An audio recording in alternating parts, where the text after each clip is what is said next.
সুধী ভক্তবৃন্দগণ, বৃন্দাবনের 84 কোষ ব্রজমণ্ডলীর বিভিন্ন স্থান আমরা দর্শন করতে বেরিয়েছি। এটা হলো এখন আমরা চারধাম দর্শন করার জন্য গিয়েছি। এই চারধামটা পূর্ব নাম ছিল বৈষ্ণব দেবী দর্শন। এই স্থানটা চটিগড়ার মধ্যে পড়েছে।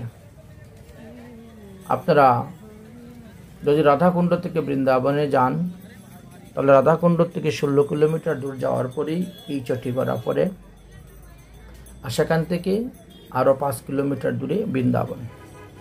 একেবারে হাইওয়ে রোডের পাশেই এই চটিগড়া অবস্থিত। আগে ছিল এটা বৈষ্ণব দেবী, এখন বৈষ্ণব দেবীর মূর্তি আছে, এখন বর্তমানে চারধাম এর নতুন নাম দেওয়া হয়েছে। তো বাকি একটা তো হলো বৈষ্ণব দেবী, আর এক ধাম, দ্বিতীয় হলো রাধাকৃষ্ণ ধাম, তৃতীয় হলো শনিধাম, আর চতুর্থ হলো শিবধাম। তাই গঙ্গোত্রী, যমুনোত্রী, কেদার, বদ্রী যেভাবে এখানেও সেইভাবে লীলাগুলাকে তৈরি করে দেখানো হচ্ছে। আসুন আমরা আলোচনা করব এই স্থানের নাম চটিগড়া কেন হলো, চটিগড়া নামের উৎপত্তির কারণ কি, এই বিষয় নিয়ে আমরা আপনাদেরকে বলবো।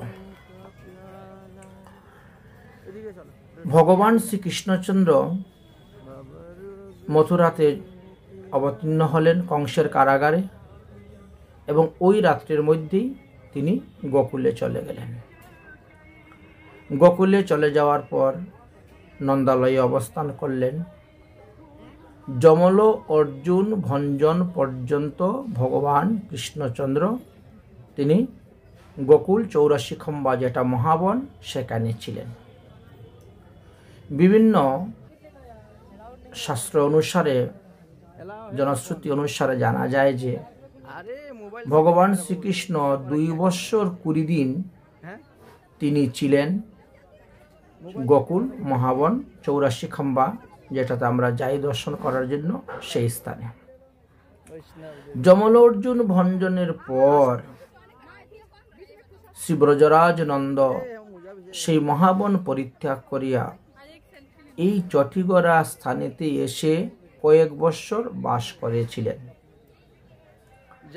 এই স্থানে অবস্থানকালে শ্রীকৃষ্ণ সখাগণ সঙ্গে সর্বপ্রথম গোচারণ করিতে তিনি গমন করেছিলেন। এই জন্য ওর পাশেই বৎসগ্রাম এখনো আছে, গোবৎস নিয়ে চড়াতে গিয়েছিলেন। তাহলে চটিগড়া নাম হওয়ার পিছনের কারণটা কি ছিল? শ্রীনন্দ মহারাজ গোকুল পরিত্যাগ করিয়া নন্দগ্রামে যাইবার কালে এই স্থানে সকলের শকটগুলো, শকট বলতে গরুর গাড়ি, রাখিয়া বিশ্রাম করিয়াছিলেন, আর সেই জন্য এই স্থানের নাম চটিগড়া বলিয়া প্রসিদ্ধ হইয়াছে। আপনারা শ্রীমদ্ ভাগবত মহাপুরাণের 10ম স্কন্ধের 11 অধ্যায়ে 21, 23, 29, 33 আর 35 নম্বর শ্লোক যদি পড়েন তাহলে সেখানে কিছু তত্ত্বকথা আপনারা জানতে পারবেন। বৃন্দাবনং প্রবিশ্যন্তি সর্বকালীষু সুখাবহম তত্র চক্র বজ্রাবাসং শকটে অর্ধ চন্দ্রবৎ। তো এইদিকে কি হয়েছিল? নিজেদের বাসভূমি সেই মহাবন একটার পরে একটা নানা রকমের বিশাল উৎপাত ঘটিতে দেখিয়া, মানে অসুরগণ আসতে দেখিয়া, নন্দ মহারাজ প্রভৃতি বয়োবৃদ্ধ গোপগণ একত্রিত হইয়া একদিন একটা বৈঠক করলেন যে কৃষ্ণ বলরামকে রক্ষা করতে গিয়ে আমাদের কি কর্তব্য, ব্রজবাসীদের কি করা উচিত, এই বিষয়ে মন্ত্রণা করতে লাগলেন। তো তাদের মধ্যে তখন উপানন্দ নামে একজন গোপ ছিলেন। তিনি যেমন বয়োবৃদ্ধ তেমনি আবার জ্ঞানেও একেবারে পরিপক্ক ছিলেন। কোন দেশে গেলে, কোন কালে গেলে, কোন বিষয়ে কেমন আচরণ করতে হইবে সেই ব্যাপারে তিনি বিশেষ অভিজ্ঞতাবান ছিলেন।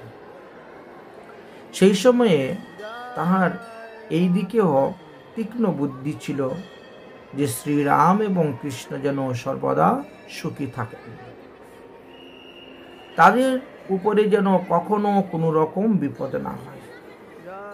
এই জন্য তিনি বললেন, ভাতৃগণ, বর্তমানে আমাদের এই বাসভূমিতে মাঝে মাঝেই অত্যন্ত ভয়ঙ্কর কিছু না কিছু আশ্চর্য ঘটনা ঘটে যাচ্ছে।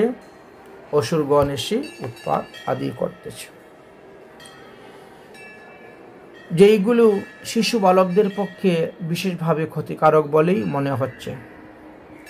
সুতরাং গোকুল এবং গোকুলবাসীদেরকে যদি মঙ্গল অভিপ্রেত মনে করে, তাহা হইলে আমাদেরকে এই স্থানে বসবাস করা মোটেই উচিত নয়, অন্যত্র গমন করাই শ্রেয়।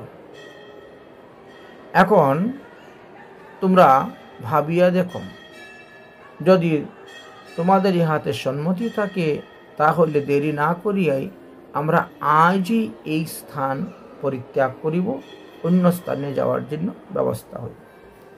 তাহা হইলে এখনই শকটগুলো, গাড়িগুলো প্রস্তুত করো, আর গোসমূহকে নিয়ে রওনা হয়ে যেতে হবে। উপানন্দের কথা শুনে উপস্থিত গোপগণ সকলেই এক বাক্যে সম্মতি করলেন, হ্যাঁ, আমরা তাই করব। এবং সেই প্রকারে সবাই প্রস্তুত হইলেন, কেউ আর দেরি করলেন না। তাহার পর সকলে নিজেদের গাভীগুলো একত্র করিয়া এবং গৃহের সমস্ত দ্রব্য শকটের মধ্যে অর্থাৎ গরুর গাড়িতে উঠাইয়া গোকুল মহাবন হইতে বৃন্দাবনের দিকে যাত্রা করিলেন। বৃন্দাবন অত্যন্ত মনোহর বন, কারণ 6 ঋতু অবস্থান করেন। সব ঋতুতেই এখানে প্রকৃতি অনুকূল এবং আবহাওয়া অত্যন্ত সুখকর। সেই স্থানে এই যে চটিকরা যে স্থানটার কথা বললাম, সেই স্থানে গমন করিয়া গোপগণ নিজেদের শকটগুলো অর্ধচণ্ডাকারে খাড়া করিয়া রাখেন এবং গোধনকে রক্ষিত করেন, উপযোগী স্থান বলে মনে করেন। সেই থেকে এই স্থানের নাম চটিগড়া হইয়াছিল। আমরা এখন আপনাদেরকে বৈষ্ণবদেবী মন্দিরের ভিতরে যে যে শ্রী বিগ্রহ আছে সেইগুলা আপনাদেরকে দর্শন করাচ্ছি। এটি কার্তিকের দর্শন, এখানে মহাদেব, পার্বতী, গণেশ, কার্তিক আছেন। এইভাবে এই 4 ধামের সমস্তগুলাকে আপনাদেরকে দর্শন করাচ্ছি। আপনারা চিত্রপট দেখলে পরেই বুঝতে পারবেন, তাই সেই দিকে আর আমরা ততটা আলোচনা করতেছি না। সরস্বতী দেবী দেখতে পাচ্ছেন। কারণ ভগবান শ্রীকৃষ্ণচন্দ্র যেই চটিগড়াতে এসে বাস করেছিলেন, তখন কি কি লীলা করেছিলেন তদ বিষয়ে আপনারা শ্রবণ করুন। তাহলে শ্রীকৃষ্ণ এবং বলরামের প্রথম গোচারণ লীলাভূমিটি হলো এই চটিকরা। চটিকরায় অবস্থানকালে শ্রীকৃষ্ণ, বলরাম ছোট ছোট গাভীর বাছুরদেরকে সঙ্গে করে নিয়ে নিকটস্থ বনে সখাগণের সহিত গাভীবৎস চরণ করিয়াছিলেন। এই জন্য এখনো বজবন বা বৎসবন নামে পরিচিত। এবং ব্রজুক সংপ্রীতং যচ্চন্তি বালচেষ্টিতে কলবিম্বুষ কলেন বৎস পালো ভবুবত অবিদুরে ব্রজ ভূভো সহ গোপালোদারকে চারয়ামাস তো বৎসানো নানা ক্রিয়া পরিচ্ছদ। লেখা আছে যে ভগবান শ্রীকৃষ্ণ বালকদের সহিত মধুর বাক্য আলাপ করিতে করিতে এই স্থানে গাভী বৎসগুলাকে চারণ মানে গোচারণ ভূমিতে তিনি গরু চড়াইয়াছিলেন। তাহারা সকলেই নানা প্রকার খেলাধুলার উপকরণ নিয়ে ব্রজভূমির অদূরে গোপ বালকগণের সহিত গোচারণ লীলা করেছিলেন। গর্গ সংহিতাতেও কিন্তু এই বিষয়ে আলোচনা করে গিয়েছেন। গর্গ সংহিতাতে বলছেন, যথা বৃন্দাবনে রাজন সর্বগোপাল সন্মতি বভূবতু বৎসল্য পালো রাম কৃষ্ণ মনোহর। হে রাজন, সমস্ত গোপীর সম্মতি ক্রমেই মনোহর শ্রীকৃষ্ণ বলরাম বৃন্দাবনে বৎস পালন কার্যে নিযুক্ত হইয়া বালকগণ সহ গ্রামের বাহিরে গোবৎসকে চড়াইয়াছিলেন। চটিগড়া গ্রাম সম্পর্কে ভক্তি রত্নাকর গ্রন্থেতেও আলোচনা করা আছে। আর এই চটিগড়াতে এখন এই 4 ধাম বৈষ্ণব দেবী আদি নির্মাণ হইয়াছে, যাহা আপনারা দর্শন করতে পাচ্ছেন। এবার আমরা এখান থেকে এবার গুফার ভিতরে প্রবেশ করব এবং গুফা দর্শন করাবো। যাই হোক, ভক্তি রত্নাকর গ্রন্থেতে কি আলোচনা করা আছে? রাঘব পণ্ডিত পথে যাইতে যাইতে মনে হইল চটি গড়া দেখিতে। আমরা পূর্বে আলোচনা করেছি যে মহাপ্রভুর প্রিয় পার্শ্বদ ছিলেন রাঘব পণ্ডিত। তিনি মহাপ্রভু দর্শনের পর চলে আসেন এবং তিনি গিরিরাজ গোবর্ধন পুষ্টিতে গুফা তৈরি করে সেই গুফার ভিতরে বসে ভজন করতেন। মহাপ্রভুর পার্শ্বদ পরিকর যারা আসতেন তাদেরকে তিনি স্বয়ংই নিয়ে দর্শন করাতেন, 84 কোষ ব্রজমণ্ডল দর্শন করাতেন। এইভাবে নরোত্তম দাস ঠাকুর মহাশয়, শ্যামানন্দ প্রভু, শ্রীনিবাস আচার্য তারা যখন আসলেন, জীব গোস্বামীর চরণ আশ্রয় করলেন, সেই সময়ে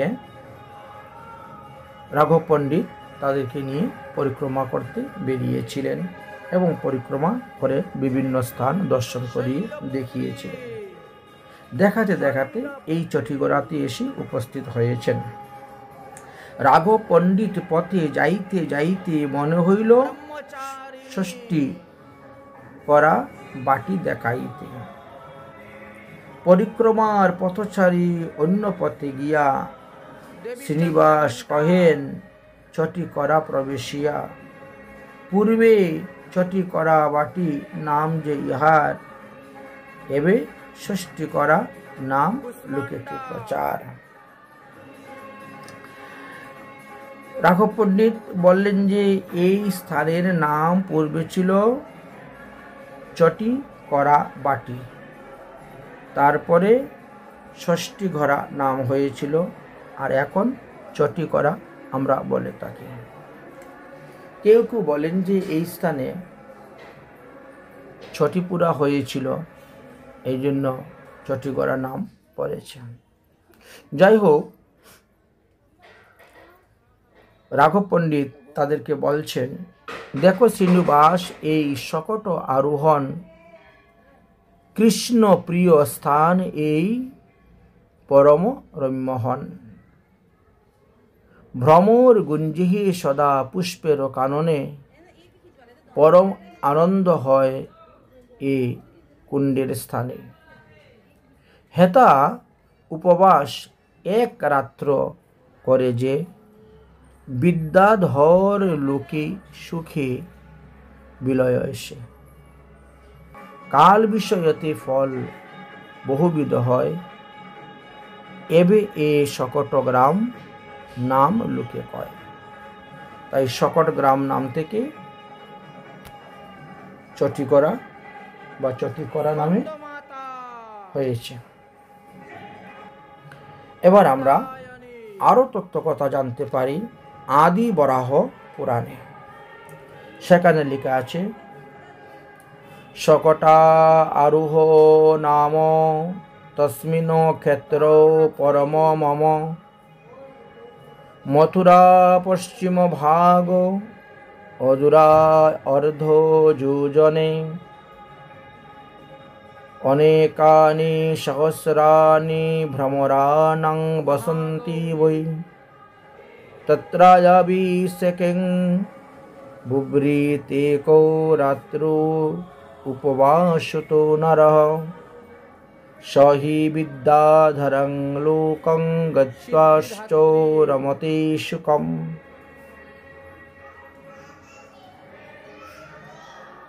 এই যে শকট আরোহণ নামক স্থান বা চটিকরা স্থান, এর একটা বিশেষ মহিমার কথা আলোচনা করলেন। যে ব্যক্তি এই স্থানেতে এক রাত্রি বাস করবেন বা এক রাত্রি উপবাস করবেন বা একবার সেই কুণ্ডে স্নান করবেন, সে নিশ্চয়ই বিদ্যাধর লোকে গমন করিয়া সুখে নিবাস করতে পারবেন, এতে বিন্দুমাত্র সন্দেহ নেই। এই চটিকরাতেই আমরা গরুর গোবিন্দ মন্দিরও দর্শন করিয়া থাকি। এখানে গরুর গোবিন্দ মন্দির দর্শন করার পিছনেও একটি বিশেষ কারণ আছে। সেটা হলো ত্রেতা যুগে ভগবান রামচন্দ্র যখন ইন্দ্রজিৎ কর্তৃক নাগপাশে বদ্ধ হয়ে পড়েছিলেন, হনুমানের অনুরোধে গরুর আসলেন এবং ভগবান রামচন্দ্রকে নাগবন্ধন থেকে মোচন করলেন। সেই সময়ে গরুরের মনে একটি সন্দেহ ছিল ভগবান রামচন্দ্রের ভগবত তত্ত্ব সম্পর্কে, যে তিনি যদি ভগবানই হয়ে থাকেন তিনি কি সর্পের হাত থেকে রক্ষা পেতে পারেন না? আমি এসে সর্পগুলাকে ভক্ষণ করে তিনাকে রক্ষা করলাম। গরুরের মনে একটু নিজের অহংকার হলো, দ্বিতীয়ত ভগবানের প্রতি সন্দেহ হইল। সেই সন্দেহ দূরের জন্য অবশেষে কৃষ্ণ অবতারে এই গরুর পক্ষী তিনি বৃন্দাবনে আসবেন কৃষ্ণকে দর্শন করার জন্য। কিন্তু সৌবরী ঋষির অভিশাপ আছে, তাই তিনি বৃন্দাবনে প্রবেশ করতে পারছেন না। তাই এর কারণে তিনি চটিগড়াতে এসে অবস্থান করলেন। ভগবান শ্রীকৃষ্ণচন্দ্র সেই চটিগড়াতে আসলেন, এসে তিনি অবস্থান করছেন। বৃন্দাবনে আসার পরে গরুরের সেই ভ্রম দূর হলো।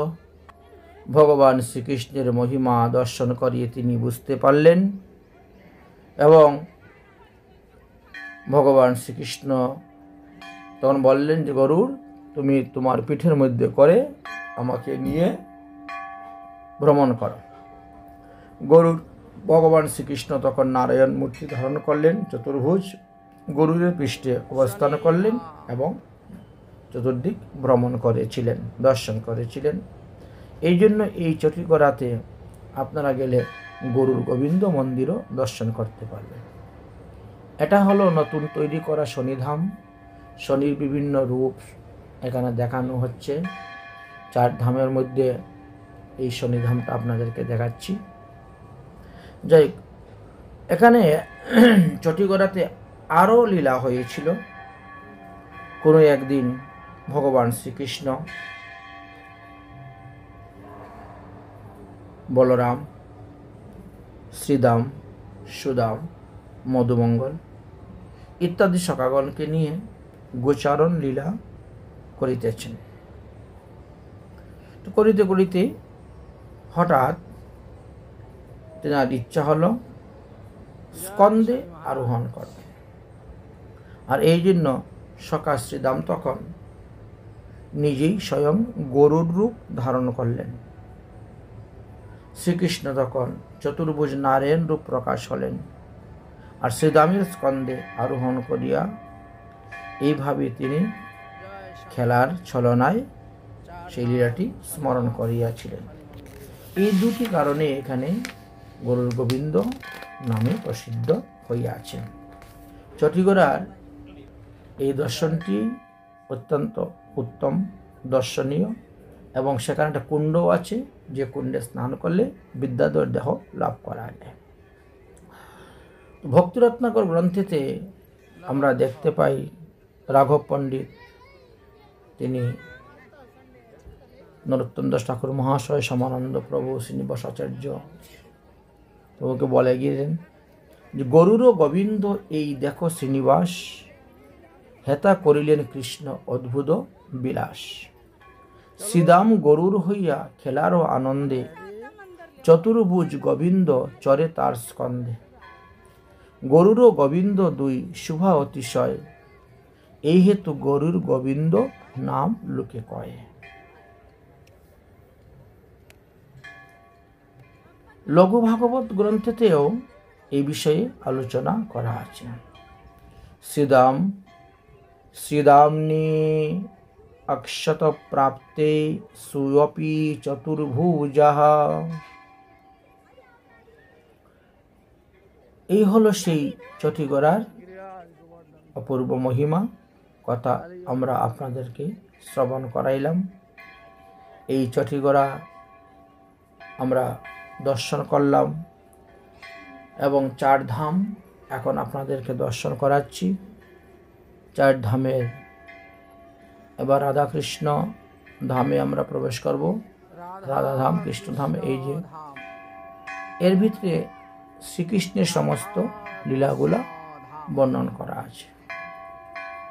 তো আমরা যখন ভিতরে প্রবেশ করব তখন আপনাদেরকে দেখাবো এই ধামে কৃষ্ণলীলা বিষয় নিয়ে আলোচনা করা আছে। চতুর্দিকেই খুব সুন্দর দর্শনীয় দেওয়া আছে, যাহা দর্শন করলে পরম শান্তি লাভ করা যায়। মা যশোদা, নন্দ বাবা বসে আছেন, ভগবান শ্রীকৃষ্ণ হামাগুড়ি দিয়ে যাচ্ছেন, হাতে গ্রন্থ নিয়েছেন, জানালার পাশে ময়ূর বসে আছে। ভগবান শ্রীকৃষ্ণ সেই বাল্যলীলা দর্শন করানো হচ্ছে। এখানে রাধাকৃষ্ণের শ্রী বিগ্রহ দর্শন করতে পাচ্ছেন। প্রতিদিন সেবা পূজা হয় নিত্যভাবে। ভগবানের আরও অন্যান্য লীলাও এখানে বর্ণন করা আছে। তো আমরা উত্তরাখণ্ডে যাওয়ার পরে আমরা 4 ধাম দেখতে পাই। 4 ধাম বিভিন্ন জায়গাতেই আছে। মনে করেন ভারতবর্ষের 4 দিকে যদি আপনি যান তাহলে 4 ধাম পাচ্ছেন। পূর্ব দিকে আমাদের জগন্নাথপুরী আছে, দক্ষিণ দিকে সেতুবন্ধ রামেশ্বর আছে, পশ্চিম দিকে দ্বারকাপুরী আছে, আর উত্তরে বদ্রীনাথ। এই হলো ভারতবর্ষের 4 দিকে 4 ধাম। এবং উত্তরাখণ্ডেও যদি আপনি যান, উত্তরাখণ্ডেও আপনার 4 ধাম আছে, গঙ্গোত্রী, যমুনোত্রী, কেদার, বদ্রী। ঠিক তেমনিভাবে আমাদের বৃন্দাবন ধামেও 4 ধাম আছে। বৃন্দাবন সো বনে নেহি, और नंद गाओ सो गाओ, बंशी बटे सो बटे नहीं, কৃষ্ণ নাম সো নাম। তাহলে বৃন্দাবনের মধ্যে 4 ধাম কি? নন্দগ্রাম, বর্ষানা, মথুরা, বৃন্দাবন। এই 4 ধামের কথাও আলোচনা করা আছে। যাই হোক, আমরা এই 4 ধাম, বৈষ্ণব দেবী গুফা দর্শন আদি করলাম এবং আপনাদেরকেও দর্শন করাচ্ছি। বাইরে বাইরে ভগবানের লীলার বিভিন্ন মূর্তি তৈরি করে রাখা আছে, সেগুলোও আমরা দর্শন করেছি এবং আপনাদেরকেও করাচ্ছি। তারপরে আমরা শিবধামে প্রবেশ করব। সামনে দেখা যাচ্ছে শিবধামের ভোলে বাবার শ্রী বিগ্রহ দেখা যাচ্ছে। এর ভিতরে মহাদেবের সমস্ত লীলা এবং 12 জ্যোতির্লিঙ্গ স্থাপন আছে।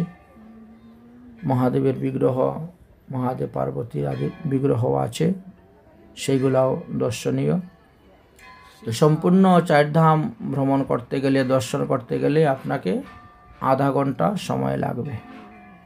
তার নিচে আপনারা দর্শন করতে পারবেন না। আমি গিয়েছি, স্বয়ং দর্শন করেছি এবং আপনাদেরকেও এই ভিডিওর মাধ্যমে দর্শন করাচ্ছি। চারধামের ভিতরে কি কি দর্শনীয় বস্তু আছে। এখানে মোবাইল কোনো নিষেধ নেই, ফটো তুলতে কোনো নিষেধ নেই এবং এখানে শিবের মাথায় জল চড়াতেও কোনো নিষেধ নেই। জল, ফুল, তুলসী সব কিছুই এখানে পাওয়া যায়। প্রথমে টাকা দিতে হয়, 10 টাকা দিয়ে একটা পর্চি কাটলে পরে আপনাকে ওই দোকান থেকেই সব জিনিস দিয়ে দিবে আপনাকে শিব পূজার। এবং শিবের তাণ্ডব নৃত্য আদি বিভিন্ন লীলা আলোচনা করেছেন। আমরা শিব পুরাণ অনুসারে দেখতে পাই শিবেরও 24টি অবতার আছে। ভগবান শ্রীকৃষ্ণের যেমন ভাগবতে 24 অবতারের কথা বলে গেছেন, মহাদেবেরও ঠিক তেমনিভাবে। এই দেখেন, এখানে মহাদেব, পার্বতী, কার্তিক, গণেশ উভয়েরই শ্রী বিগ্রহ দেওয়া আছে এবং সেবা পূজা হয়। নিত্য নিয়ম 5 বার ভোগ, 5 বার আরতি আদি সব হয়ে থাকে। ভিন্ন ভিন্নভাবে পূজারীগণ আছেন। প্রতিটি মন্দিরেই পৃথকভাবে সেবা পূজা হচ্ছে। এই হলো সেই চারধাম চটিগড়া। চটিগড়ার এই চারধাম মন্দির আপনাদেরকে দর্শন করাচ্ছি। কর্পূর গৌরম করুণাবতারম সংসার সারম ভুজগ বিহারম সদা প্রশান্তম হৃদয়ারবিন্দে ভবম ভবামি সহিতম নমামি। শ্রী মহাদেব তো পরম বৈষ্ণব। শ্রীমদ্ ভাগবতে বলে গেলেন যে বৈষ্ণবানাম যথা শম্ভু, মহাদেবের মতন শ্রেষ্ঠ বৈষ্ণব আর কেহই নাই। তাই মহাদেবকে ধাম দর্শন করানো হচ্ছে, বৈষ্ণব ধাম দর্শন করানো হচ্ছে। যেমন বৈষ্ণব দেবী দর্শন করলেন, তেমন বৈষ্ণব ধাম মহাদেবের স্থানটা দর্শন করানো হলো। তাছাড়াও আরও অন্যান্য দর্শন আছে, সেগুলো আমরা আপনাদেরকে দর্শন করাবো।